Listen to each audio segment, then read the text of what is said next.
నమస్తే డీకే న్యూస్కు స్వాగతం. ఈరోజు వార్తలోని ముఖ్యాంశాలు. మెడికల్ కాలేజీలను ప్రైవేటీకరణను వ్యతిరేకిస్తూ వైఎస్ఆర్ కాంగ్రెస్ పార్టీ కనిగిరి వైసీపీ ఇన్ఛార్జి దద్దాల నారాయణ యాదవ్ ఆధ్వర్యంలో పెద్ద ఎత్తున ర్యాలీ నిర్వహించారు. మున్సిపల్ చైర్మన్ షేక్ అబ్దుల్ గఫార్ ఇంటి వద్ద నుంచి ఆర్డీఓ కార్యాలయం వరకు భారీ ర్యాలీ నిర్వహించారు. ఈ ర్యాలీని ఉద్దేశించి కనిగిరి వైసీపీ ఇన్ఛార్జి దద్దాల నారాయణ యాదవ్ మాట్లాడుతూ, కూటమి ప్రభుత్వం అధికారంలోకి వచ్చిన వెంటనే ప్రజలకు ఉపయోగపడే వైద్య సేవలను ప్రైవేటీకరణ చేయడాన్ని ఆయన తీవ్రంగా ఖండించారు. పేదల సంక్షేమం కోసం వైఎస్ఆర్ కాంగ్రెస్ పార్టీ 14 మెడికల్ కాలేజీలను ఏర్పాటు చేయగా వాటిని ప్రైవేటీకరణ చేయడం దారుణమన్నారు. ఇప్పటికే పేదలు వైద్యం కోసం ఇతర రాష్ట్రాల మీద ఆధారపడి ఉన్నారని ఆయన అన్నారు.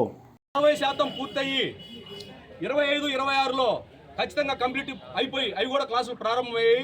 కానీ దురదృష్టవశాత్తు ఈ కూటమి ప్రభుత్వం కళ్ళగొల్లి మాటలతో ఎన్నోటువంటి ఆచరణకు అమలు కానటువంటి హామీలతో కూటమి ప్రభుత్వం 2000 సార్వత్రిక ఎన్నికలు 2024లో కూటమి ప్రభుత్వం ఏర్పడడం జరిగింది.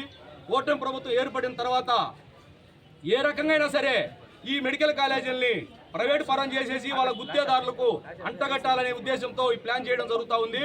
ఎందుకంటే ఈ 17 మెడికల్ కాలేజీలు పూర్తయితే ఎక్కడ జగన్మోహన్ రెడ్డి గారికి మంచి పేరు వస్తుందనే ఒక దురుద్దేశంతో ఇలాంటి కార్యక్రమాలు